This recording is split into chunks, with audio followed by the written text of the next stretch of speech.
Hi everyone. Oh my God, it's been so long since I talked to you. I a lot of things have happened. In case you don't follow, I got my degree, so now I'm an official PhD, a doctor. And then I moved from the city I was living in to have a postdoc research fellowship, and so it took some time to adapt to a new environment. And so, but I, in the back of my mind, I always think that I want to communicate with you. I have this intuition and call to share what I learn, and as we all do, I have self-doubt sometimes. If this is like something that I should be doing or not. And recently I got the Chani Nicholas app because I love her, and I wanted to have more information about myself again, like the natal chart and all of that. And there I found one of my placements that said, that I have a path in healing in this lifetime, and that I have a call to share that, and that sharing my healing process was gonna be part of my life and my career. And I felt so seen, and I also felt sad that I had to have external validation for something that I already knew that I was called to do. So, that's all to say that I wanted to continue sort of like telling you what I have been working on and reading, and to share. And today, the thing that kept coming to me this week to share with you is how codependency appears in all of your relations. So if you have seen my previous series, I am a codependent in recovery. I'm in remission, hopefully. And when we were reading the book, I intellectually understood the fact that codependency extends not only to your romantic partnerships, but also in other areas of your life. But I had to live an experience now where I can see that very clear in a way, so that the knowledge that I was here in my intellectual self really went through my body, and now I get it more, like I do understand what that means better. And so I wanted to share that with you, and some other useful things I've learned this I don't know how long it's been since I talked to you, but all these things that I've been working on that has been useful, so maybe are useful for you too. So I wanted to, as I always do, explain this idea by giving you sort of like an example of my own experience. I entered a job, let's say, that triggered my codependency immensely. And it took me some time, like maybe all of these months, or that I have been processing what happened in a way that now I can sort of share with you and see if you can also relate to that.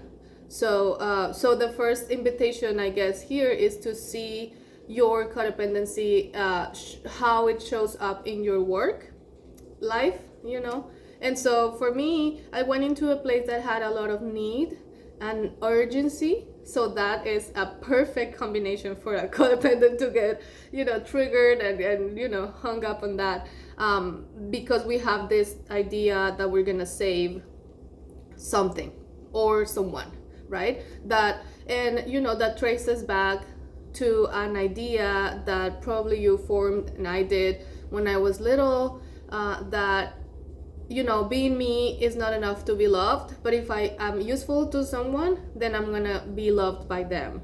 So in many ways, for example, I parented my caretaker in thinking that that if I provide something to them, in this case, I was a child, so emotional support, that would make me lovable, and otherwise it won't. And so the invitation is for you to see how your own ideas are like the foundation of your codependency. This is a big exploration. So for me, one of those is that I have to be useful in order to be loved. And so I come to the space that has a lot of need, and that I immediately felt, and this is all unconscious. So that's so intense to me because, I have been working all of these years on codependency, and here I am. I just completely did it.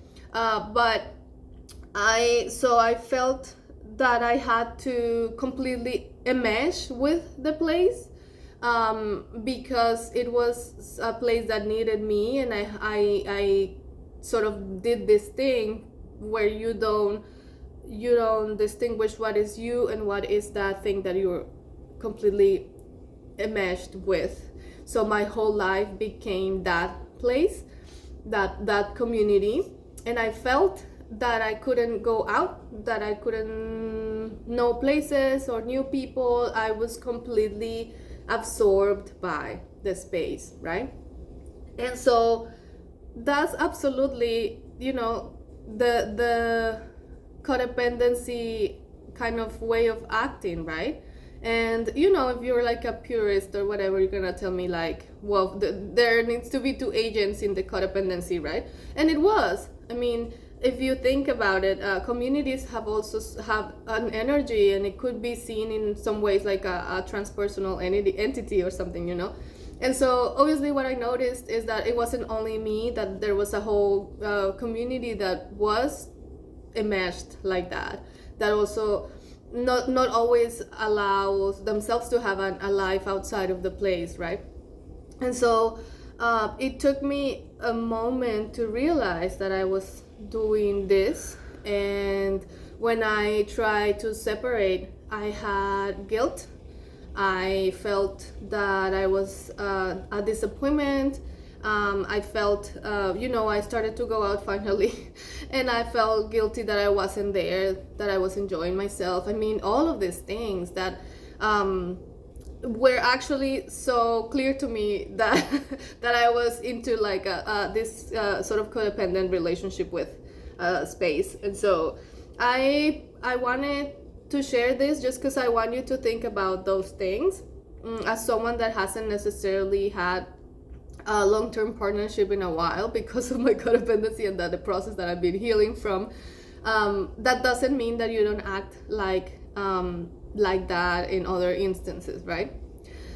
But as I have been kind of sharing with you, there is always shadow and light, right?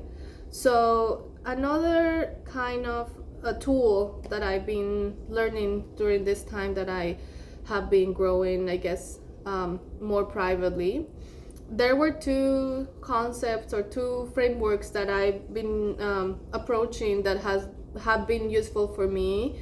And one of those, and I'm sure you know this, and we talked about this in the codependency book, but more a deeper exploration of the attachment styles, right?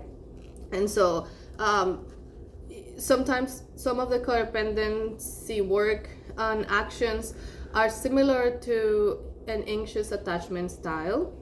There are some overlaps, interesting overlaps there. And so for me that was important to sort of compare, contrast, and learn from myself. But and some people frame the anxious attachment as love addiction, and so if that is useful for you, codependency in a way it's a form of addiction, and so as we talked in the past. So but I guess what I'm saying about the light and the shadow is that I found another framework to understand myself, which is that of the highly sensitive person. The concept speaks about people that are very sensitive. It could be to like sounds, lights and stuff like that, but also very sensitive in terms of the intensity that we feel of emotions, how intense we disappoint, how intense we feel when things are not going well, how much we take on conflict. It's a kind of the understanding that we might feel things in a way that others don't. And that was beautiful to me because I learned through that first that I'm not alone, You know, I was always asking myself, why is it that there are things that hurt me so deeply when others don't necessarily feel that way? And this, you know, it's a trauma response also, but and how is it that it's so difficult for me to stay in spaces that are have a lot of conflict and violence? How is it, like, I always felt, what is wrong with me, like, that I can't kind of like thrive in certain circumstances and certain setups that other people seem to be, you know, struggling, but not as deep as I am.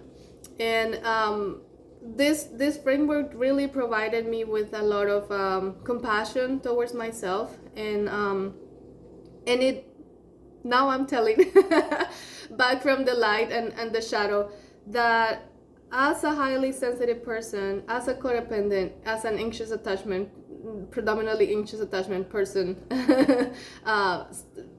you know, it's not something that defines me, but like I have some of that. I am also a wise person, a person that loves deeply, a person deeply committed to the ones that I care about, a person that really notices things that others don't. This is why we're so sensitive, because we see things. We have a really profound sense of injustice and a sensitivity to injustice. We need extra time to process everything. We need healthy boundaries. We need pause. We need some ways in which we can thrive with this sensibility, with this sensitivity. But I feel like when I started to think about how codependency shows up in my relationships, I also was invited to see the positive of my ways of relating.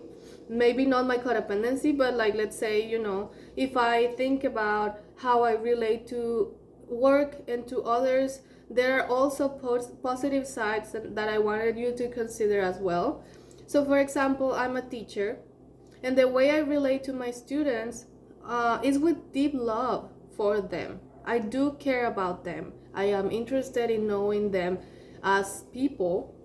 And so this could be part of and obviously I'm very aware to not, you know, cross to codependency or anything like that. And it's a constant practice I have to do. But the fact that my students have this experience of a loving teacher can be totally transformative for them and for me, you know. And that comes with the package, you know, like this place that I was telling you about. I also have poured a lot of love and care into that community. That is a gift, you know. And so it's not all bad, or it's not only that I enmeshed and went into this environment that was kind of exploitative, but that I also poured a lot of care and love that might have, to some little degree, transformative power to them. And so when we engage with a partner, we tend to be hyper focused on them as codependents.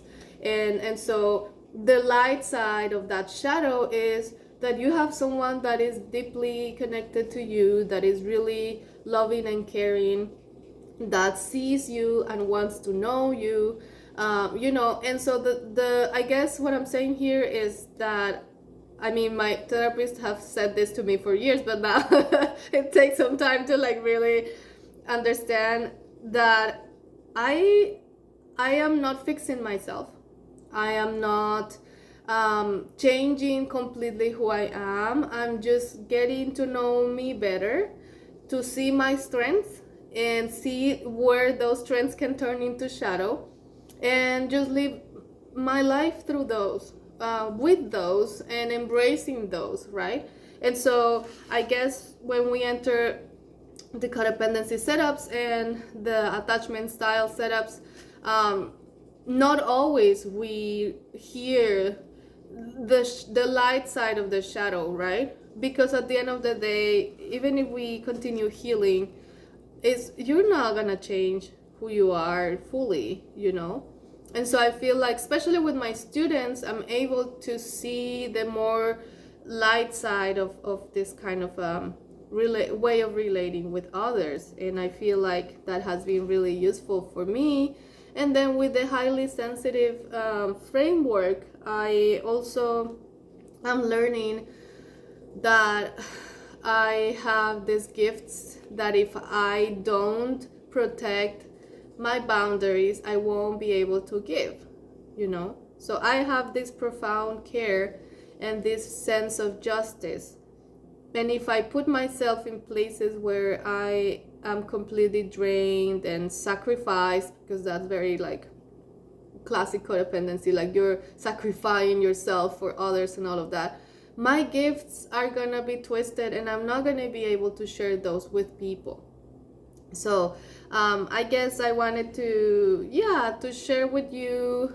So first, to think about how codependency manifests in other areas of your life, and then have sort of like a loving and compassionate view of those, to see what in your core, how you relate with others, has some gifts and has some light, and then when those turn into shadows, right? Or negative stuff, right? And I also wanted to just offer the highly sensitive kind of concept, for you, maybe could be useful. I felt really seen, and I have been like reading and studying about that, and I feel like it has been helpful for me. And so yeah, I wanted to share those thoughts with you today, and just happy that I finally came out of my shell. And it's not perfect, and I'm just like literally recording and immediately uploading. But I wanted to sort of put that out, and so I hope you're doing well, and I'm sending you love, and I'll see you in the next one.